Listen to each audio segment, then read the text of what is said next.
COVID. Oh my gosh! I do that anytime somebody. Hey, coughs. that's a smoker high. It's a smoker cough. You know, what I mean? There's a difference. There's a difference. You're listening to Keeping It Rosy with Frank Rose and friends.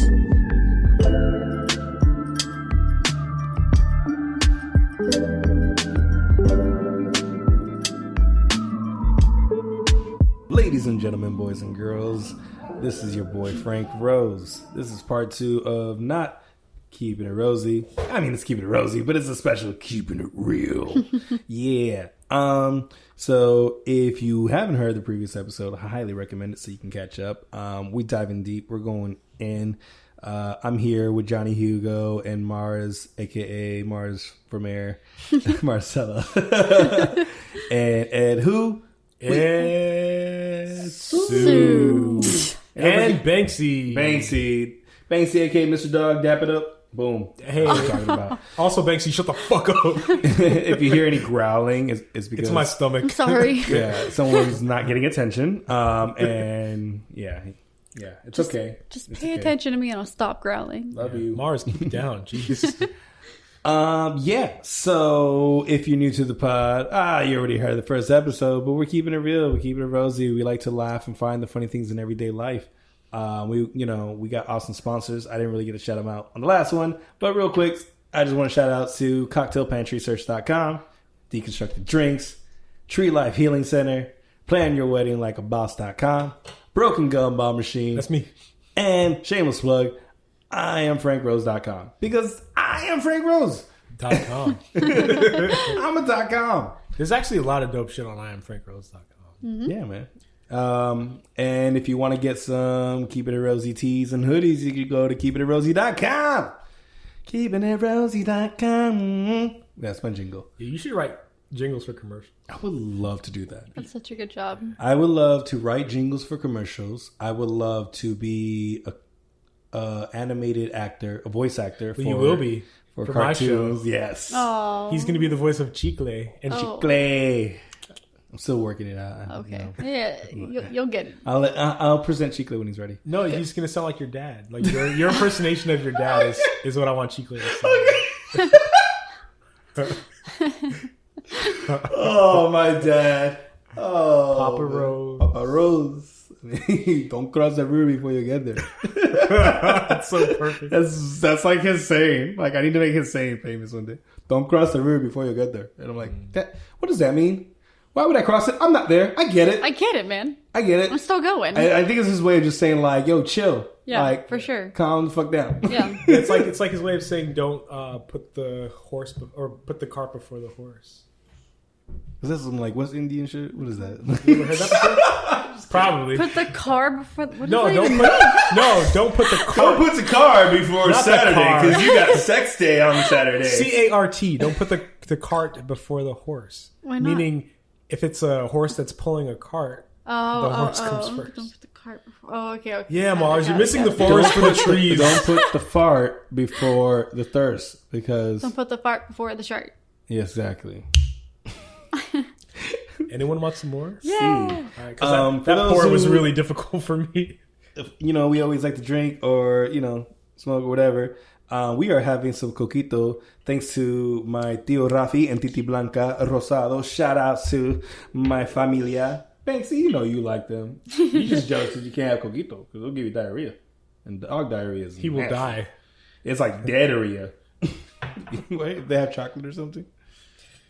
It has alcohol, which dogs can't do. Oh, dogs can't get drunk. Oh, but dogs can do cannabis. They have like weed, CBD and stuff. CBD and stuff like that. Yeah, my dog has definitely gotten shotgunned a couple times. I mean, just kidding.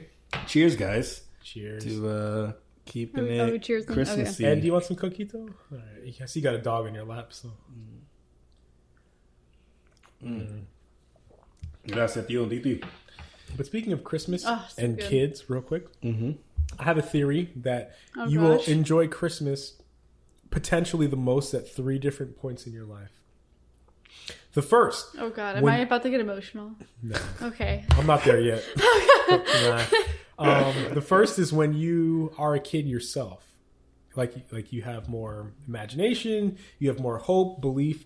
Time is moving slower because you haven't lived that much yet. So Christmas, the whole season feels longer because now it's like almost fucking Christmas, and I'm like, wait, it was just March. The second time you'll enjoy it is when you have kids and you get to watch it through their eyes. So beautiful. Oh. And the third time is when you have grandkids. Oh yeah. And if you have great grandkids, then Ooh, shit, you live in. Yeah, watching. I mean, I don't have kids, but watching Christmas through my nephew's eyes, like, and my goddaughter, I was just like, wow, this is like I'm the gift. If we're buying presents, usually Becca's the best at it. Becca's a great gift giver. I suck. I'm the dude's like, you want a haircut? I'm like, Free haircut on me. You want a drink? Like, I got you. You want to get high? In fact, if you get a haircut from Frankie, he will give you a joint and a drink at the same time. It's great. Yeah, it's, Frankie's like, just kidding. Nothing illegal, but fuck, I forgot my thought. You were saying gift giving. Gift giving, yeah, she's a good one. But when it comes to kids, she sucks. Toys R Us, that's in my DNA. Like, I just made me sad by saying the word Toys R Us. Toys R Us. I just again, I realized something about myself. I've been doing a lot of self-awareness, as I said before. And I naturally, it's easier for me to put myself in other people's shoes. And I thought that was something that everyone can do. I may have said that before on this pod. I thought it was like, why is it so hard for people not to see from other people's perspective? Yeah. And it's like, no, that's something that like people have to work on, and others, they don't have to work on it as hard. Like, it comes natural. I think for me, it's a little bit more natural. Excuse me. So I think I put myself in a 4-year-old boy's eyes, and I'm looking at the toys, and I'm like, yo, if I was 4 and I opened this and this is what I got to play with, oh yeah.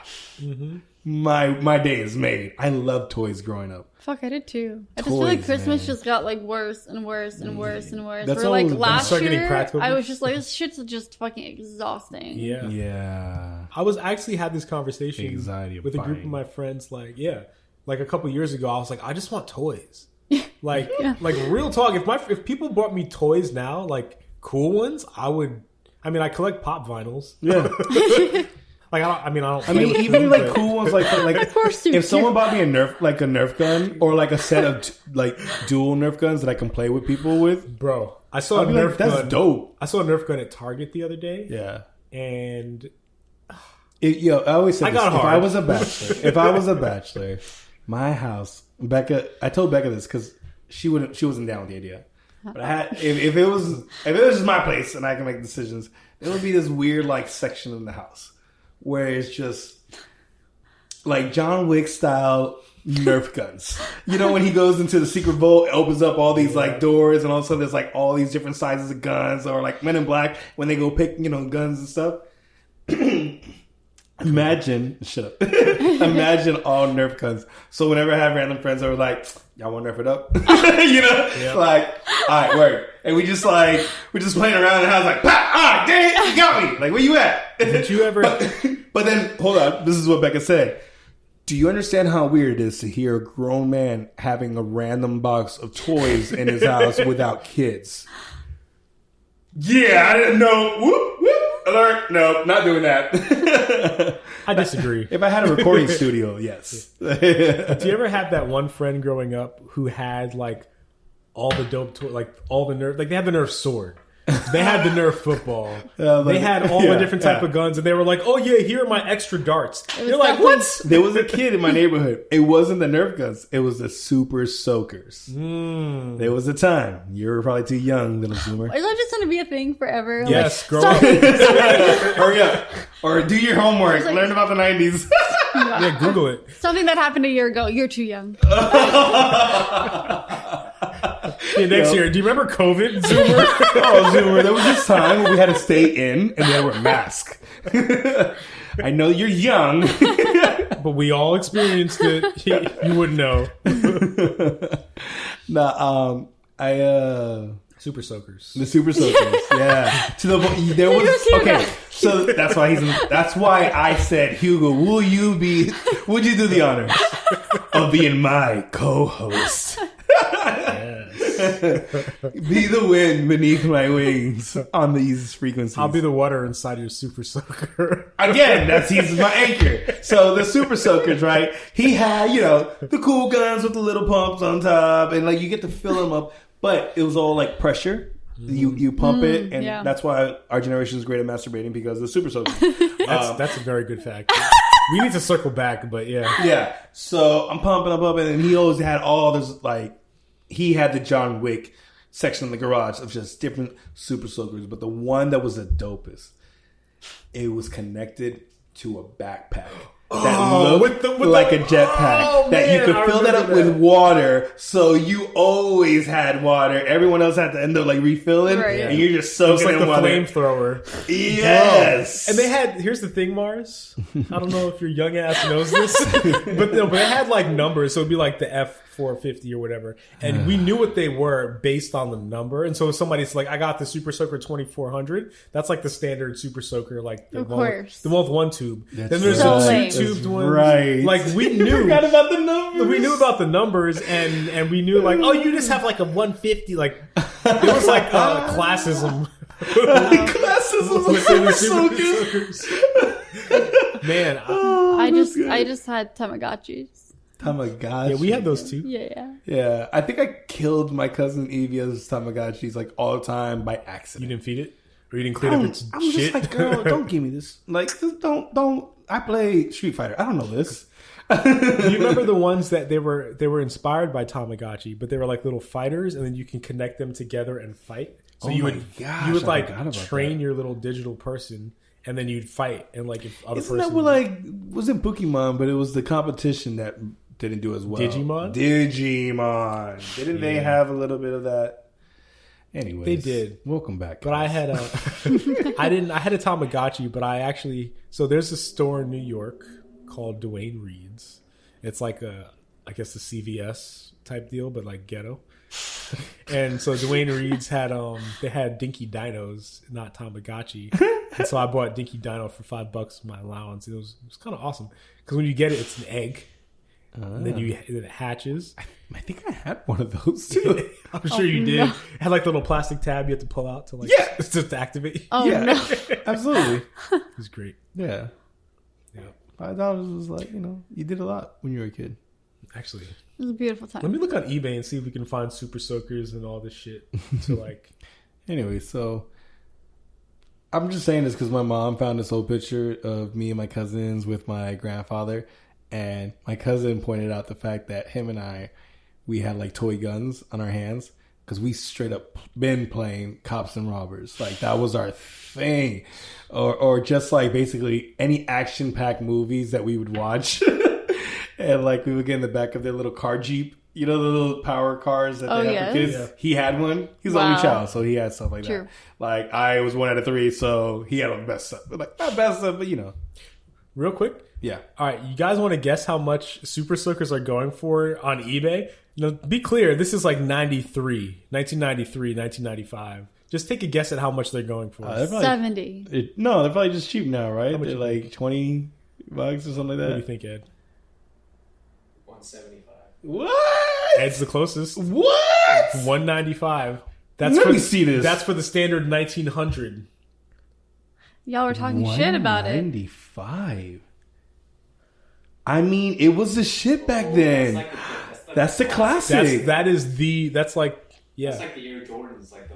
Oh. Yeah. This is the one. This is like. Maybe you should have kept your super soaker. That was the Bitcoin. Oh, no, I want it. 2020. That was a Bitcoin. Yo, you remember this one, the Super Soaker Extra Power with like the two balls at the front and the one in the back? Yep. And then you'd like put it under the sink and then have to put it on real fast before the water spilled out. They weren't designed very well. No. The refilling of the filling it with the water was really weird. Sometimes you'd like put the water in your mouth and then spit it into the tube.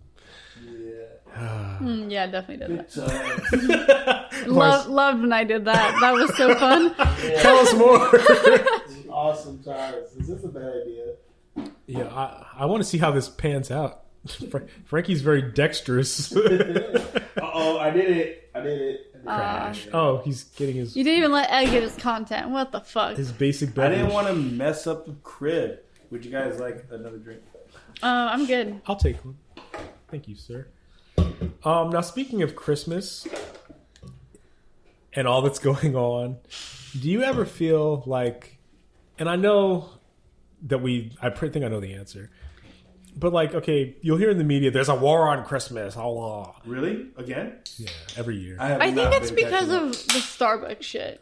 Right. When they 'cause of took out Josh Feuerstein and the holiday cup. I feel like that's when it Who started. cares about a fucking holiday cup? And that's what upsets me is because, all right, so let's say there's like a conservative Christian who says, like when I used to work in grocery stores, if I said happy holidays, they'd be upset. And I'm like, okay, so Really? what if there's a person who's Jewish and they Exactly. celebrate Hanukkah? They could love Jesus but not celebrate Christmas because they are from Jerusalem and they don't celebrate Christmas. And by the way, Christmas was a pagan holiday. Let's not get it twisted. But anyway, Yeah, I remember the Bible say, "Thou shalt celebrate the Christmas on December of the 25th." exactly. And if you don't say Merry you don't Christmas, say you're Merry- going to hell. Seriously. Yep. 11th commandment. Imagine You if didn't that's know. like in red letters too.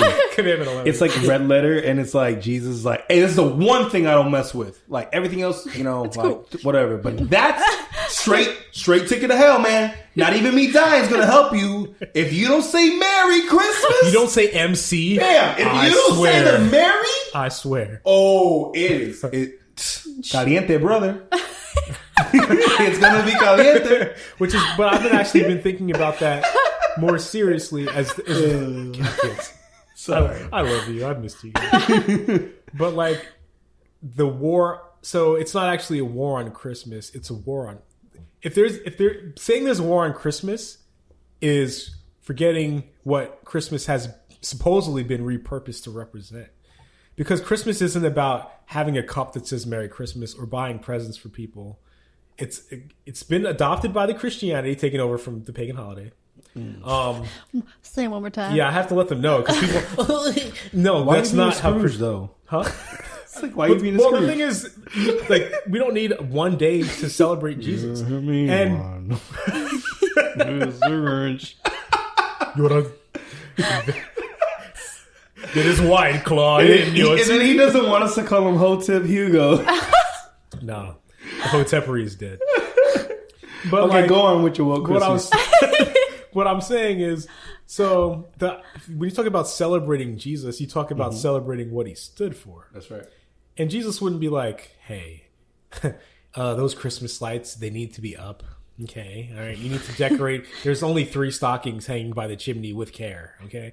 Like, Sir, do you have a mistletoe for that kiss? exactly. Can I see your mistletoe? By the It's like way, your license. Mistletoe is a little problematic. All right. There's no consent with mistletoe. Oh, Yeah. that's why Becca wouldn't kiss me last year. I kept walking around with a mistletoe. I'm like, you have to follow the rules.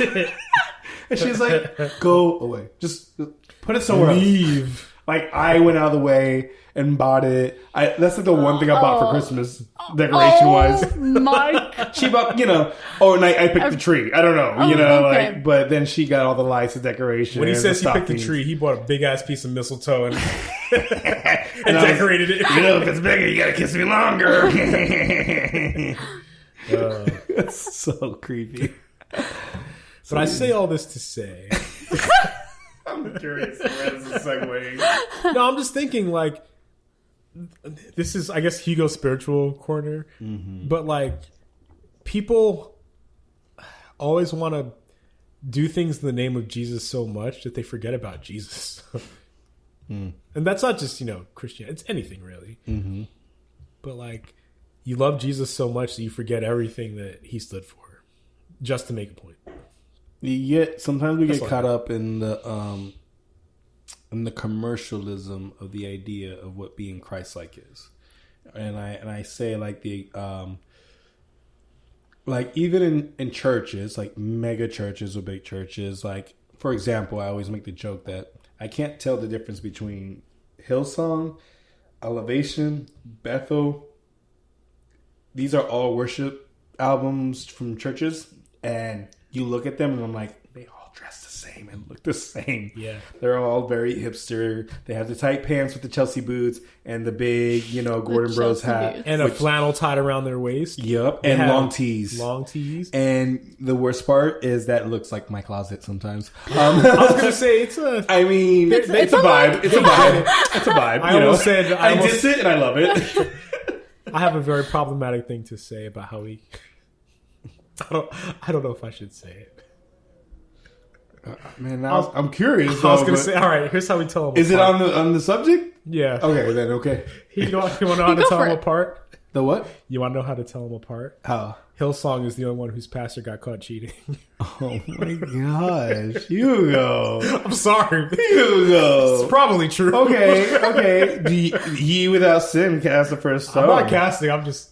You're just pointing out the rocks that are on the ground. You're just like, I'm not throwing it, but there's rocks there. You know what I mean? Like, there's some stones. As a student of comedy...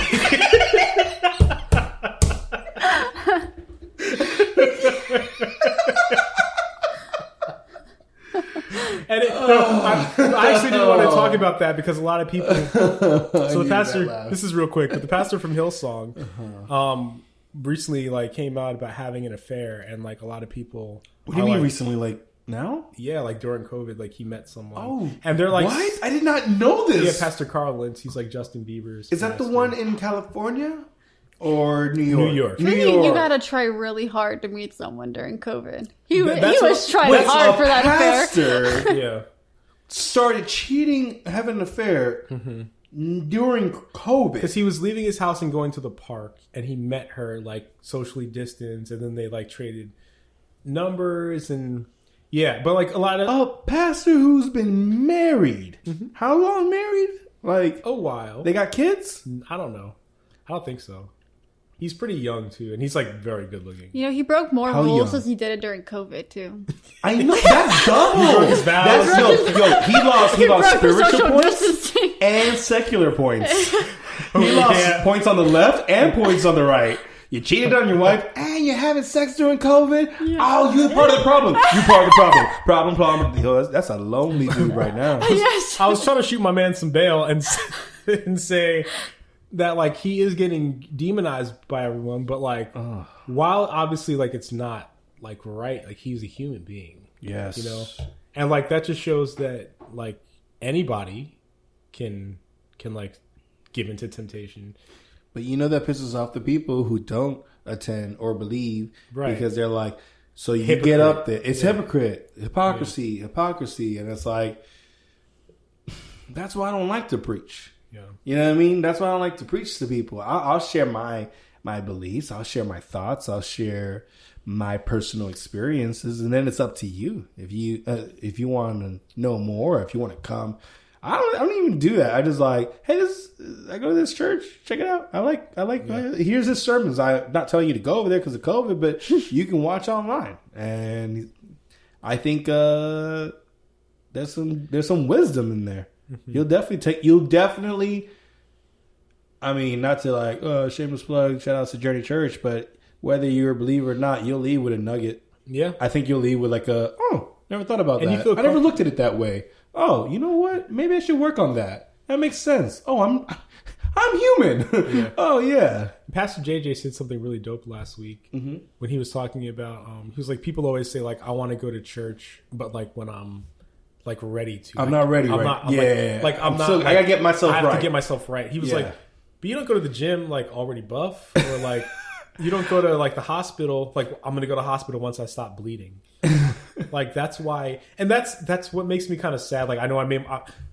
Lord, forgive me for that joke that I made. Bro, you know. I think he knows when we're joking. Yeah. It's just a joke. But we're problematic. That's the brand. But in all seriousness, when I heard the story about Pastor Carl Lentz, I didn't think oh, what a hypocrite. Yeah. I mean, because we're all hypocrites. I thought this is a human being who has a position of respect and power. And we don't know the whole story. We don't know the whole story, but also this could happen to literally anyone. Yeah, man. It has happened to a lot of people. it will happen to more. And so people think you get married and you stop being attracted to other people. You think like your pee stop working. It's like working? Yeah, it's just and especially like in this year, his pee. Yeah, pee. But like, there's a lot of things going on, and like, he was locked up in the house. I mean, I don't know what's going on at home, but like, he met somebody. Maybe he needed to feel something. Maybe he wasn't getting it at home. Maybe it's not a good reason to treat Frankie. And this was a good reason. I was just trying to put myself in his head. Right. Maybe he was just like... There could be a number of things, but like, the thing is, it could have happened to any of us. It can. It probably will. Yeah. I'm not saying like not. I mean... Here's the thing. I think, what's that saying? Get off your high horse. Yes. Because if you're up there and you think that you're untouchable, you think that nothing bad can happen to you, and like, oh, I'm good. When reality hits you with a baseball bat across your face, and you're like, what happened? Like, yo, you don't remember the street fight you were doing with all the Warrior kids? Oh, okay. Just kidding. Good movie. But the only thing, she doesn't know that. The thing what gets me is just when people aren't remorseful or they don't admit to fuck up. Because I'm someone who likes to admit when they fuck up, because it lets me know that like I can do better. I like to admit to it because it makes me feel better. I'm like, oh, I fixed it. Yeah, like, and you realize that like you're growing. It's like I know that was my bad. I always feel like in a weird way, more powerful. That sounds weird. I know it sounds corny, but I feel in the sense of like, yo, I'm more powerful because I think it's less powerful and more immature to be stubborn and be like, I'm not wrong. You're wrong. No, I didn't do anything right. I think of you as a immature child. Mm-hmm. So for me, every time I go, okay, I messed up. Mm-hmm. All right, I see where I did wrong. And it's also in a way I go, there's nothing I can do about it. What I can do is put in the files and try not to repeat that. Yeah.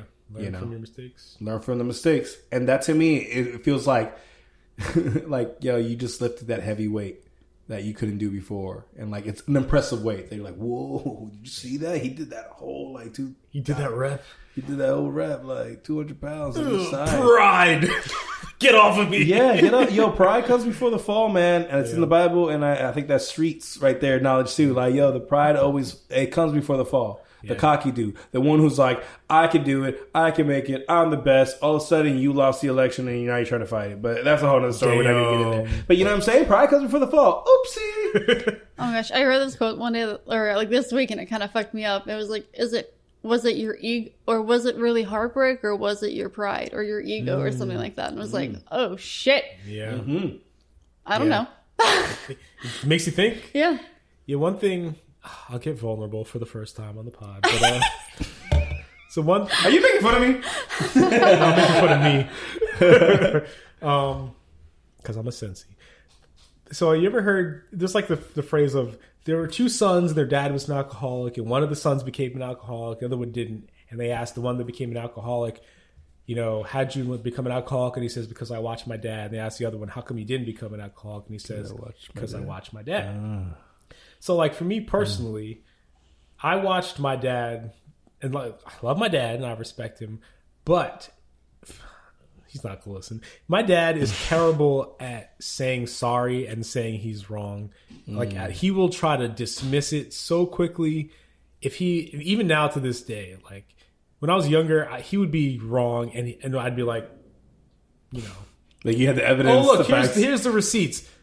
He would either like ignore it or try to like cover up something as to why he was not, like it didn't matter. And that pissed me off. I was like, I don't ever want to be like that. And so for a little bit I was stubborn. I hated when people would prove me wrong. And then I got to a point I was like, I just kind of released. I was like, you know what?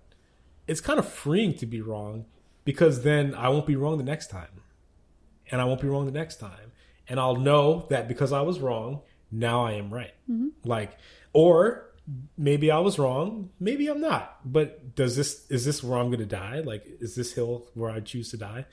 No, especially if it's something more important, then yes, you should like argue it. But if it's like, You left the fridge open. Oh, I'm sorry. I'll make sure I don't next time. I apologize. Like, there's reasons for you to admit when you're wrong, and other reasons where you can just say, if I did this, then I'm sorry. Because, I mean, there's a term, gaslighting. And Is that an Urban Dictionary word? It might be. What'd that mean? You know what that means? So gaslighting is like when you try to tell somebody that what they perceive as reality is false. And so, like, let's say, for example, you and I talking about that QAnon thing? I mean, Oh my god. they might be. Yes, actually, that is 100% spot on. Oh, okay. Like, cool. no, you hit the nail on the head. But like, let's say, like, Now I know. let's say, like, you're in a relationship. QAnon is gaslighting is the name of this episode. Oh gosh, Clickbait. we're gonna get banned. Oh, They will not be playing this on Parler. But we lost a sponsor. oh no, like they had money anyway. True. But like, let's say, like, you know, I'm in a relationship, Okay. and after the relationship, like, my ex is like, you were abusive to me. I'm like, no, I wasn't. I treated you so good. I got you flowers, blah, blah, blah. Because from my perspective, I was doing everything right. But from their perspective, it was like, you didn't take time to listen to me. You were short with me. You ignored me. So while on your side, you thought everything you were doing was good, you didn't listen to the things that I really told you that I was looking for. And so gaslighting is telling them, I did everything right, and you're just crazy. You're not really sad. You weren't hurt by a relationship. I did everything right. It's very manipulative. It's very manipulative. And like, that's what I'm learning, is to try to not tell people what their reality or perception is. Oh, yeah. Because, no, like, absolutely. if somebody tells you something, like, do you guys watch the Fresh Prince reunion? I haven't yet. Oh. That's what I need to do. Let's watch it now and then come back and Okay. Wow, that was so good. Oh my god. See, there's a part where Carlton dies. No, but like, so there's one part. It's a light spoiler, but I mean, you've seen it in like the trailer. So Will talks to the first Aunt Viv. Yeah. I saw that interview. I think online. And one thing he does that's very mature and like makes me even more of a fan of Will Smith is that he doesn't tell, like, she's telling him, like, you ruined my career and you were like this loud play. And he was like, "Yup." He does. Yeah, he listens to her. At first, I was like, "Yo, dude, that's kind of mean." He's like listening "Yeah, to her, fuck and up." he was like, he's like letting her say how she feels, even though she's scathing. And then she like gets very emotional. He's like, "Do you want to take a break?" They come back, and there's actually like an extended clip online where she just goes deeper, and he's just like letting her say these things to him, and he realizes that, like, I could have said, like, I was only 23 years old. I mean, I didn't know any, but if you were in this position, blah, blah, blah. Like, but yeah, he could have. He could have said that, but he said, you know what? I mean, he kind of did, but in a respectful way. He was Right. like, "I was young, Yeah. and dumb." Yeah. It was like, I admit it, I wasn't.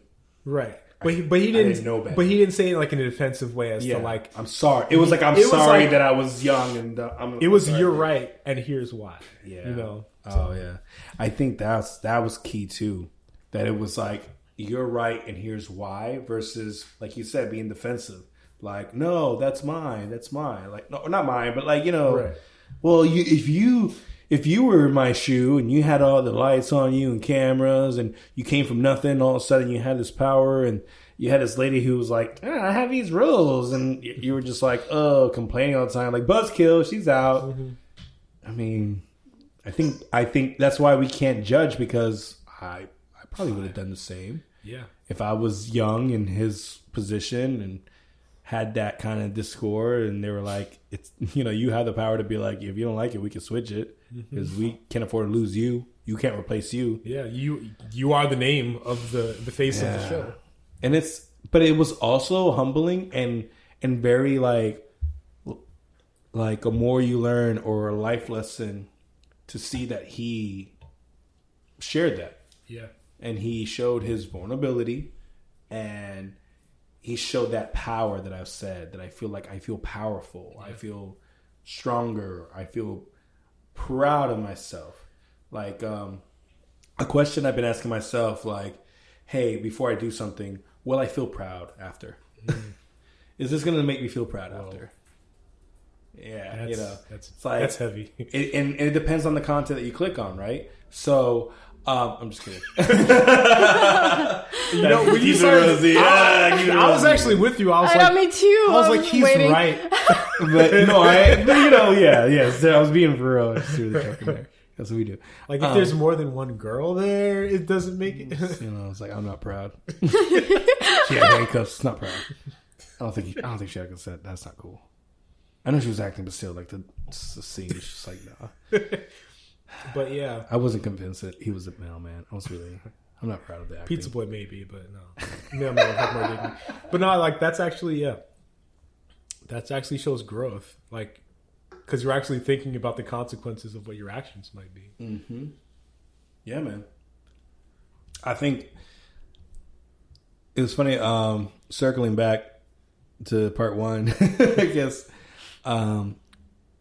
When we had a scares in the ICU, and like, you know, Becca had like one of the heart attacks, and it wasn't like, oh my god, she's like in the bed, like heart. It was just like the EKG was like, instead of just a regular mountain spike, I called it like the hills from Super Mario 3, but they call it Tombstones. And thank God, terrible. First of all, nurses, I was gonna say, why? Can y'all change that real quick? They were like, oh yeah, we noticed Tombstones. We call them, like, that was like the slang for it. And I was like, and my father-in-law was there too, and he's like, I like Frankie's version better, the mountains, the little hills. I was like, yeah, like Super Mario 3, like you can go behind it. And Super Mario 3. I don't know why Super Mario 3 came up to me, but it's like solid. To Nikki. Yeah, and so it was a lot of like, it was a really stressful situation, because usually if someone has a heart attack, the next step that you do, you get they do, what is it, cardialization or something like that. I don't know, if you get a stem. I know I'm butchering this and people are listening like, this guy knows Jack, he's the worst. I'm not a nurse. I'm not a doctor. I don't, you know, I do hair, guys. I do hair. I do hip hop. Holla at your boy. So, and podcast. So, anyways, it's a procedure that if it was like you and I, you know, yeah, every surgery or any procedure, there's always a risk, but, you know, it's like we'll do that to make sure and everything's good. For Becca's situation, where she was at physically and everything that, you know, the condition that she was at the moment, the cardiologist called me and he was like, basically gave me a 95% chance that she would not make it from that table if we did this. It's like a 5% chance. Oh, God. But we would do it if you want us to, because you're the POA. And I'm like, sounds like let's not do that. But then there's the case of like, okay, if she's in a situation where there's a chance to resuscitate, yeah, but to what extent? And that's the part in like, yo, in your wills, yo, be very clear. Like, you know. So, anyways, I thought that was a situation of like, is it me to say yes or no to like do what you got to do?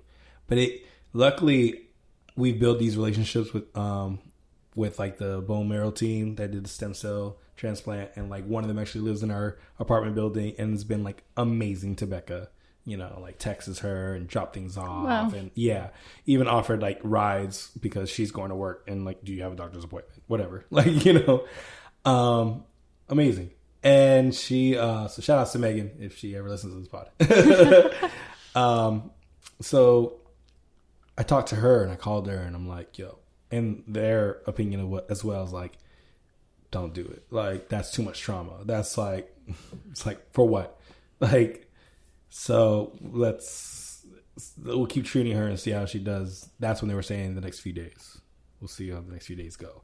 And then it was just like, but I had to sit there and make a decision. And I was like, do I take a 5% chance that she's going to make it to do this procedure because technically the screen said she had a heart attack? Or do I say, no, I don't want to do that.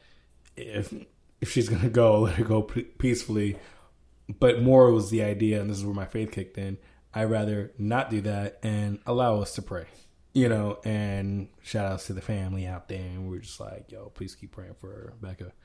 And like I said before, they did scans later on, and like the echo, I think it's an echo scan or whatever, and they're like, the heart looks fine.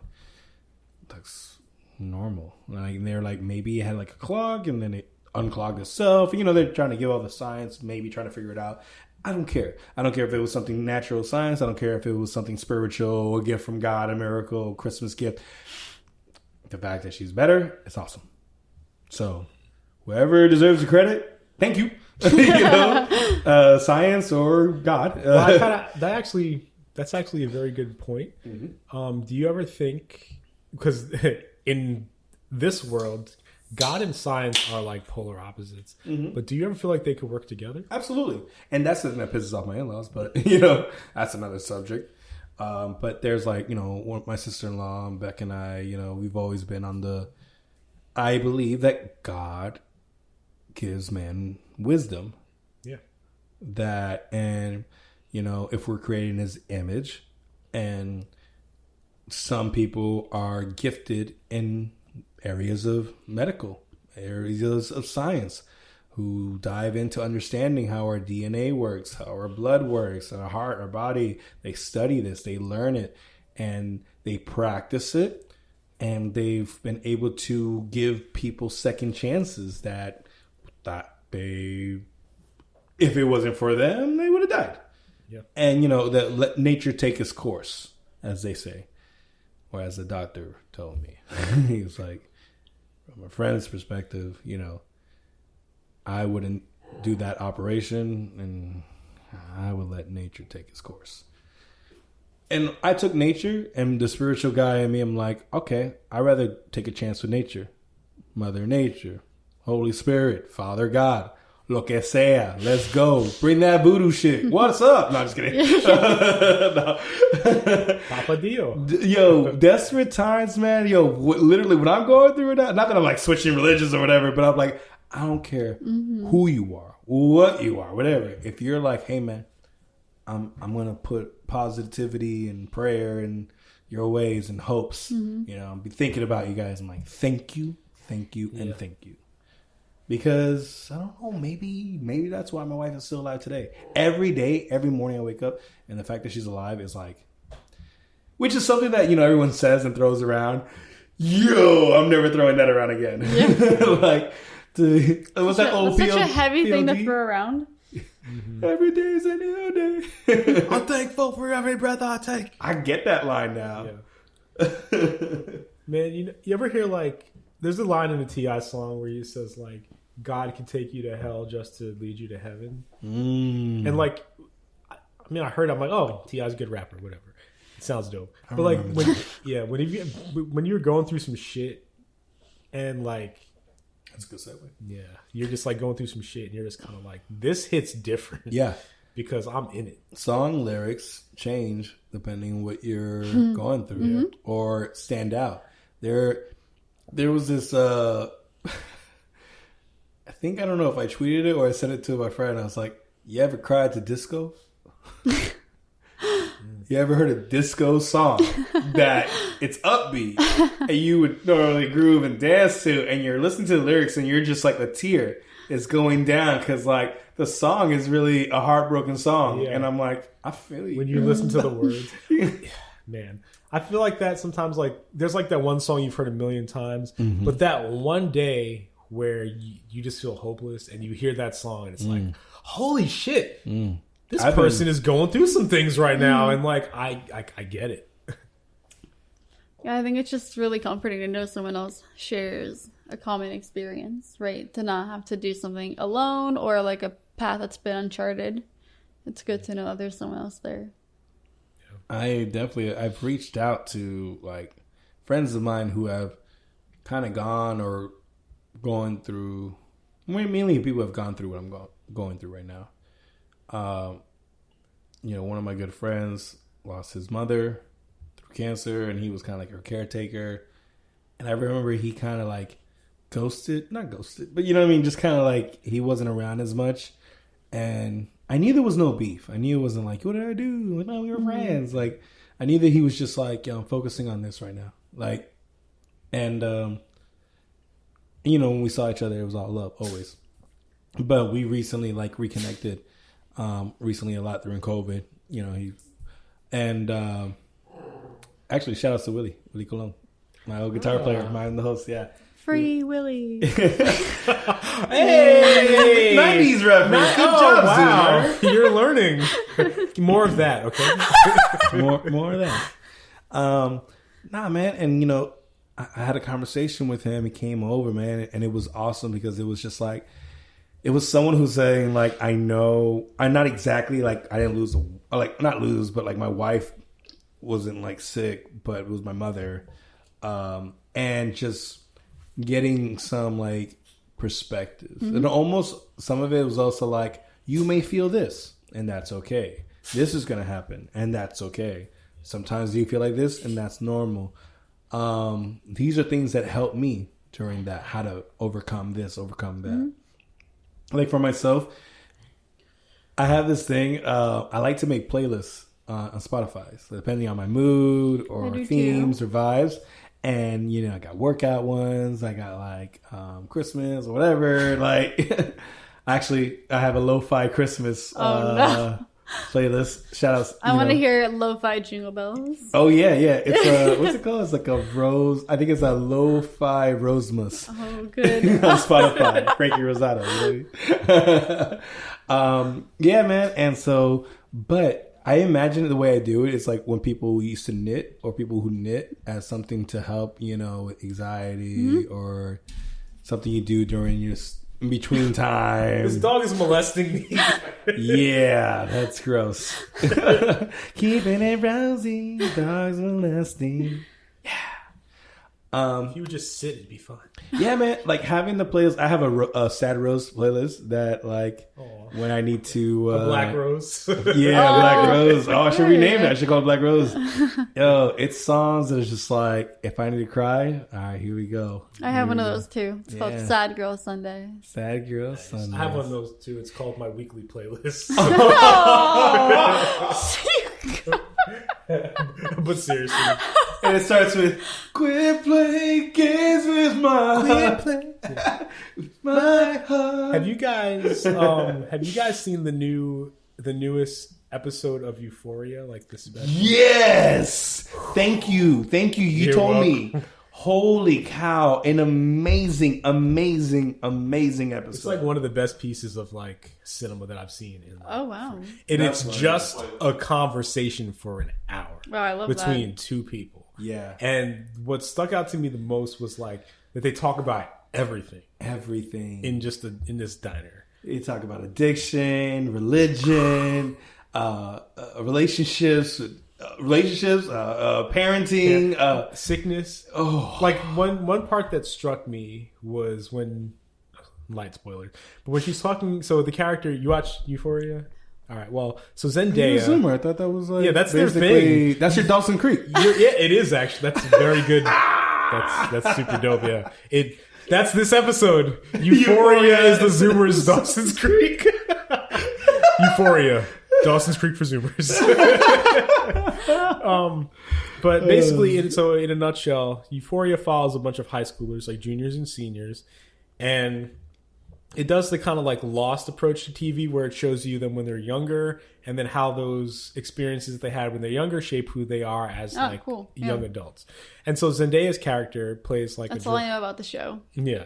Zendaya's character plays like a drug addict who just gets out of rehab, and the first thing she says is like, I have no intention of staying clean. And so the show follows her journey, battling addiction, finding love, friendship. Like, it's just about like, I'm so glad I'm not in high school right now. Yes. But, it makes me so happy that I graduated 05.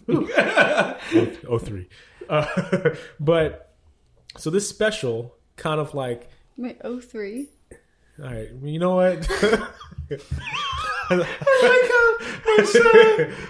Zoomer like, wait, what? Her head exploded. I started a year early, okay? All right. How old are you, man? 35. Yeah, you're 10 years older than me. Yeah, a whole decade. I graduated in Does that turn you on, 2013. Marcella? Is that like something hot for you? Like older men? My boyfriend's older. Hey, and he's like a professor. He's like right? 26. Yeah. Oh God! Stop what you're born. You have the perfect. Hello, professor. Is that what you guys do? Do you guys role play? No, I can't. It's the graduate situation. Oh, what? Never mind. Euphoria. Anyways. So it takes place between the character Rue and her sponsor from rehab named Ali, and it's just in a diner, and she snorts a pill, and then she's like high, and she's having a conversation. He like knows, but they talk about everything. But there's one part where he says like you're not a piece of shit because you're a drug addict, or he's like you're not a drug addict because you're a piece of shit. You're a piece of shit because you're a drug addict. And she's like, huh? And he was like, when you first tried drugs, it like set something off in your brain. And even while you weren't high, you're making these decisions that are erratic, and you hurt your mom and your family. Things happen for a reason. Then she kind of gets like more serious, and she starts talking about her dad. And she was like, how come everything happens for a reason? Like, why did my dad die, but not like, this kid who like mass murderers or whatever. And she's like asking all these questions that are really hard to answer, that like people don't have an answer for. And he doesn't like bullshit her and say some bullshit stuff like, well, it was his purpose. But he talks about, oh man, so good. He talks about Malcolm X. And he kind of like starts about how one person's shitty story could lead to somebody else's beautiful story, and find their... You have to, I don't want to spoil it because you have to, like, I would just say, I told Ed, I was like, bro, I remember the next day I woke up and I was like, bro, you won't believe what I watched last night. Bro, I watched the new Euphoria. Oh my, you know what? Don't even watch the season 1. Just watch that episode. You can just watch that episode. You can just watch that episode, and it's enough. It's enough to like, okay. It doesn't spoil It's anything. A nice bottle episode in that sense. It's like a beautiful piece of work about human... interaction, man, experiences, like life. And what's cool is that in the end you watch like how they made it or whatever, because HBO does that. But they said because of COVID, they had to basically make the cast like smaller, skeleton, and usually the show is a little bit faster. But because they were like, well, what should we do for the next season because of COVID? Let's make more bottle episodes focusing on different characters. Oh, it's awesome. Yeah. Oh, right? I was just like... It's done. It's shot super dope. Like, the characters, like... Oh, man. Everything about it was just... Oh, man. I loved that she said... She tackled the idea, and I'm sorry if it's a little spoiler, but I won't say how it ends. But she tackles the idea of, like... I hate when people say, everything happens for a reason. Everything happens for a reason. And it's like, my father was a good man. He was a great dad. Yeah. I was a little girl, and he died. What's the reason? Yeah. And I was like, yeah, man. Someone needs to say that. Yeah. People need to show that, because, like, I had a few of those. Hey, like, a cousin of mine, like, it's all love. It was just like, I think he didn't know what to say. Yeah. When he was checking up on me. And he was like, hey, everything happens for a reason, man. And I was just like, I know he didn't mean it that way, but in my mind I was like, fuck you, no. Like, I don't want to hear that. Like, don't tell me everything happens for a reason. Yeah, why isn't it happening to you? Like why, what is the reason? Why is the reason? Like, because I had to wrestle with that. Like, why do bad things happen to good people? Like, for everyone who knows my wife, everyone who knows Rebecca, sorry to circle back, but it's like, everyone says something but great things. There's a new Instagram page called Dear Rebecca Joy. Yeah. So, and it's just stories of people posting pictures and remembering their first time or their favorite memory of Rebecca. So when she's waking up, which she's currently like waking up, she can go to this page and read all these different stories from all these different people and friends and coworkers or people that she's worked in the industry and friends and families, et cetera, who are just like, man, when I first met Becca, she gives you a hug like your family. Yeah. Everyone says that. She's the best hugger. She is the best. She's the best hugger. That's why I gave you that longer hug, because I was like, I miss her hugs. Oh. And it's funny because she, what's fucked up? What's fucked up is that she's a great hugger. She gives me all the hugs. And she's the person that she will give me all these hugs all the time. And I fucking take them for granted. Sometimes I didn't hug back. Sometimes I was just like, what you want, babe? Okay, babe. You just want a hug? All right. And I'm just like, kind of like, you good? Did you get it? Did you get your hug? And she's like, okay, I'm good. Go to work. And I'm just like, what I would kill for one of those right now. Sorry, I know. Here's the pause. Everyone cries. Okay, you ready? Sorry, Hugo. Hugo's like, you fucking Nicholas Spark, motherfucker. Oh, You know what's one of Becca's favorite bands? Switchfoot. You know what song they wrote? Only Hope. You know what song that was in? A Walk to Remember. You know, the Nicholas Spark movie. And I'm in the hospital. I put Switchfoot Spotify, or this is Switchfoot because it's Becca's favorite band. Aww. And I'm like trying to talk to her. They're like, you can talk to her even though she's like under, blah, blah, blah. Holding her hand. And I'm like, baby, you remember this song? You know, yeah, Switchfoot. We were meant to live for so much more. And I'm like, oh, these lyrics. Go circling back to that. I'm like, oh, these lyrics are hitting different. Change the song. Then you get Only Hope. And if you haven't heard that song, have you heard that song? I don't think so. Oh, we could play it after. You She wasn't born yet. Oh, Jesus. dude. No, I don't like this new thing. That's what we said when you were born. That's keeping it rosy, guys. This is how it is. Ping pongs of emotions. We can get real sad and then make a joke and then come back and get sad again. That's what we do. That's life. I love it. It's a ping pong ball. The ping pong ball. Or pinball, sorry. Pinball. But yeah, yeah, that episode. there was one part, like, in continuing with the Oh part yeah, you're yeah. talking Well, about. yeah, talking about the whole like. When she says, like, maybe it was my dad's purpose to be here and be there for my mom and to raise me and my sister. Maybe that was his, like, you know, she's saying, like, maybe not everything happens the way it's supposed to happen. She said, what was it, something about just like, maybe it's just luck. Yeah, exactly. Maybe some people just get lucky. It's funny, when I was watching that episode, I was kind of in that space. And it was nice to see someone on TV being raw and honest. And I'm like, oh, other people feel like this too. Yeah. Other people go through that. The idea of like, you know, maybe it's just like, it is what it is. As much as I hate that phrase, but it's not always a Disney Channel moment where at the end, like, they win the baseball tournament. No. It's not. And when it comes to cancer or anything like that, like, every doctor that we talk to, every specialist that we talk to, anyone who's ever gone through it or whatever, they always say the same thing. It's almost like Nike says, just do it. Like, you know what I mean? It's part of the brand. Mm-hmm. But I believe it. It's not like a marketing thing. There's nothing that you did, nothing that you could have done, nothing that you've done in the past that made you get cancer. Mm-hmm. You know, unfortunately, it's just DNA. It's random, right? Like, it's not like, oh, I stole that lollipop when I was in kindergarten and now God is punishing me and giving me lung cancer. Like, no, fam. No, that's something I worked out with my pastor. That's something I worked out with my therapist. And that's something that, like, Becca, if she could speak right now, she would say that. No, she's dead. That sounded really weird. I delivered that. You know, like, if she was on the pod right now, she would say, do not do that to yourself, even though she's done it. She's like, oh my God, maybe it's because I wasn't like around my brother more. And, you know, it's like, oh, here you go. And no, babe, no. Oh, I ate too much cookies. Like, that's if you have diabetes. That's like, yeah, you definitely did that yourself. But cancer, no, it doesn't work that way. It doesn't work that way. And it's indiscriminate. I feel bad that people who do that to allow their minds to do that. Like, don't do that. Yeah. Don't do that. And I think it's because we're like fed this idea that like everything works out in the end, though, right? So it's like if it didn't work out, I'm the problem, right? Because it's working out in the end for everyone else. So I think maybe it's the nerd in me and the comic book kid in me. I look at things as multiverse, or, you know, me too. Actually, choose your own adventure stories. Mm-hmm.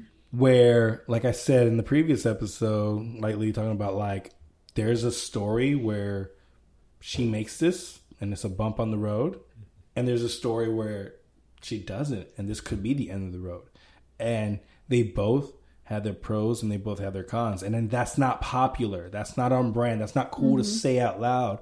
But for my sanity, for my mental health, I need to be in a place that there are different outcomes. I am not in control of that. What I can control is my dishes. I can control my laundry.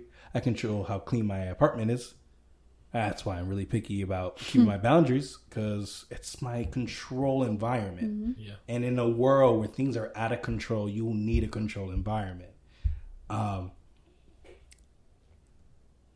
don't know where I was going with that, but yeah. No, yeah, I get it.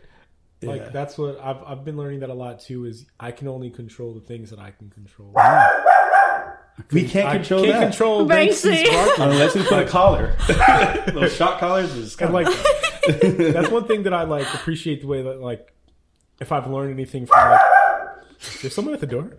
We'll cut this part out. No. One thing I appreciate from my watching my mother was that was kind of what she like displayed to me was like you can't like sometimes I remember one time I was younger and the phone was ringing and I guess like no one would answer it because I don't know whatever reason but my mom's like finally when one of us can answer I guess our hands were wet or something I don't know we were probably making pizza because we used to do that as a family but anyway we're about to answer the phone and my mom I was like we need to answer the phone she's like let it ring again and what's gonna happen and let it ring again and what like I remember even as a kid just thinking like wait, it's fine if we don't answer this phone right now. Like something as simple as that. Like, oh gosh, I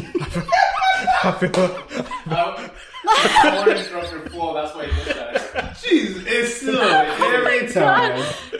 Some PTSD or something. I'm gonna do it. And then I realized that things aren't. Sometimes we put more importance into things that don't need it, and not enough into the things that do. So, it's definitely the. What did we learn? That Probably when it's too late. the what? Listen, everybody. I said when it's too late sometimes, right? Yeah. Because sometimes you can only learn through a hardship, and sometimes it's too late after that hardship. So.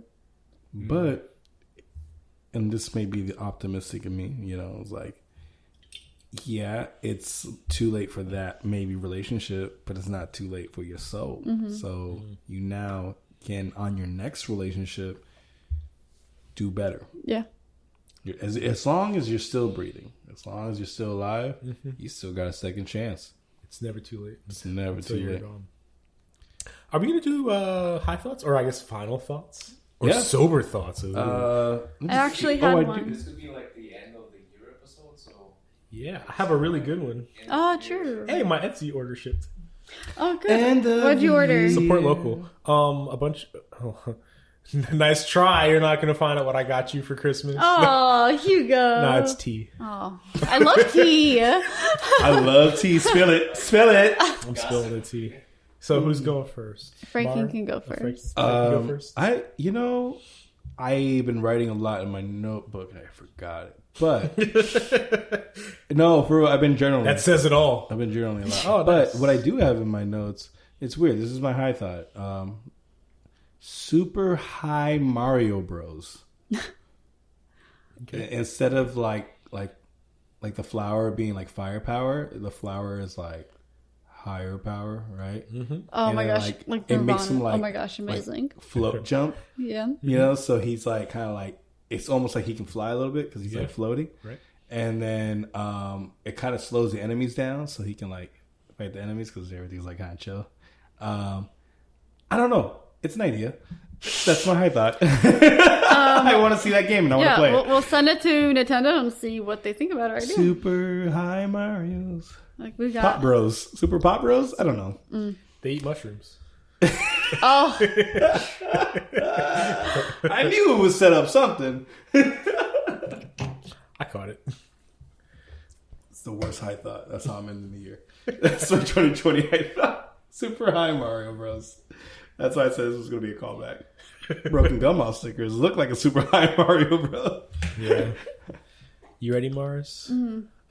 so this is like just like a little like excerpt that I read this week, and it like has been like my kind of my story of the week.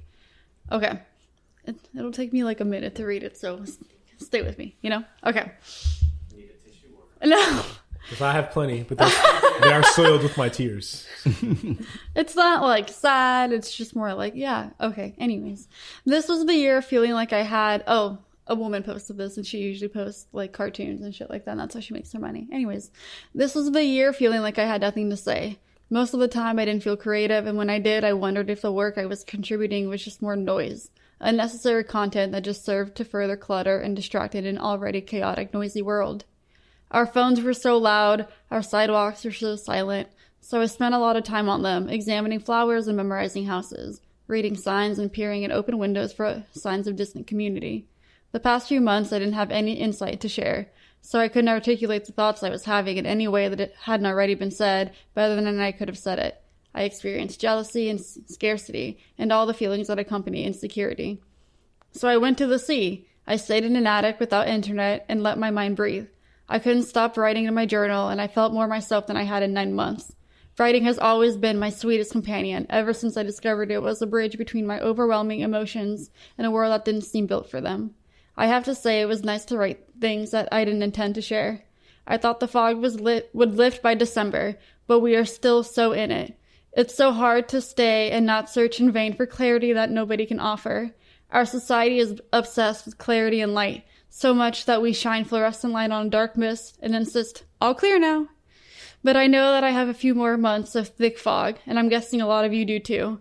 And my challenge is to let it be murky, without forcing insight or meaning. Let it be dark, let it be unclear, let ambiguity teach lessons that only oh gosh. It's a hard word. It is. I know the word. Ambiguity. Oh gosh, too high for this. Can teach. Let contradictions exist without forcing them in opposite. Don't let I don't know be a valid answer. Usually I'm such a New Year's resolution gal, but this might be the first year that I surrender to the night instead of forcing dawn. Despair is such a lush wine, excruciating tender place, often decorated with Christmas lights. It's horribly lonely, but if you're there, I'm sitting there with you, sharing my candle. Damn, that's bars. And so the big thing here is like, right, we always just want there to be like an answer, like, oh, here it is. And we're so uncomfortable with saying like, I don't know, like, I don't know what's going to end. Yeah. I have no fucking idea what I'm doing. Yes, I don't. And sometimes trying to make an answer or finding an answer just makes it worse. Mm-hmm. Yeah. Forcing that reasoning that why is this happening? It's not gonna help you. It's not. Well, I'm gonna get Blue. Oh, sorry. Did you have something to say? Yeah, I guess is this how we're ending the year? Yeah. I guess Oh, that's right. Dang. Well, then I guess I'm gonna wrote a better high thought. No, you had a whole good like segment of talking. So Hey, like you just carried. I had to balance it out and the other terrible high thought. I guess so. There was the lowest point in my life that I can remember. I was like 2012, and I just felt very alone. And so I wrote this song called "No Excuses," or in French, "Pas d'excuses." And I was riding my bike because I do that to help clear myself. And so I just kind of thought of these lyrics. And so this is actually the second verse of the song. Do you remember when you were just a little kid and got excited over everything you did? The simplest things seemed to have the biggest impact, but now it seems hard just to keep my feelings intact. And in fact, all the things that I thought that I lacked, I already had, and so I put up an act. I tried to distract from the boy that was really me. It seemed logical to conceal what was real in me. I'm slowly getting older, not the person that I used to be. It's like I've killed my inner child. I've euthanized the youth in me. I stepped into the playground. This is where they read my eulogy. I've always felt a hole inside of my soul in which you can see all the things I'm scared of, everything I've tried to hide. Deep inside, thoughts collide, but slowly blow free as I ride. So I closed my eyes, and I made a wish, and I pray I always remember to feel like this. No excuses. Fuck 2020. There it is. True. Fuck 2020. All right, guys. Thank you so much for subscribing, for liking, for leaving a Rosy review, for telling your friends about us, for driving around, going to work, listening to us in your AirPods, making sure you have your headphones on because you don't want your parents to hear or your spouse to hear the raunchy craziness and inappropriate Bible jokes that we say. In behalf of the whole staff, shout outs, Johnny Hugo, Marcella, Ed Sue, and our intern. He's basically wrapped up the internship. Old fashioned Dan. He's moving on to hopefully bigger, better things. We're gonna be proud. Yeah, we had to pour our own drinks tonight. Yeah, man, it sucks. But I don't know. If we might find another intern. We'll figure it out. And I'm Frank Rose, and I approve this message. See you 2021, motherfuckers. Get a t-shirt, keepititrosy.com. Thanks for listening. If you enjoyed, please subscribe. It helps us pay the bills. And remember, when life gives you lemons, always keep it rosy.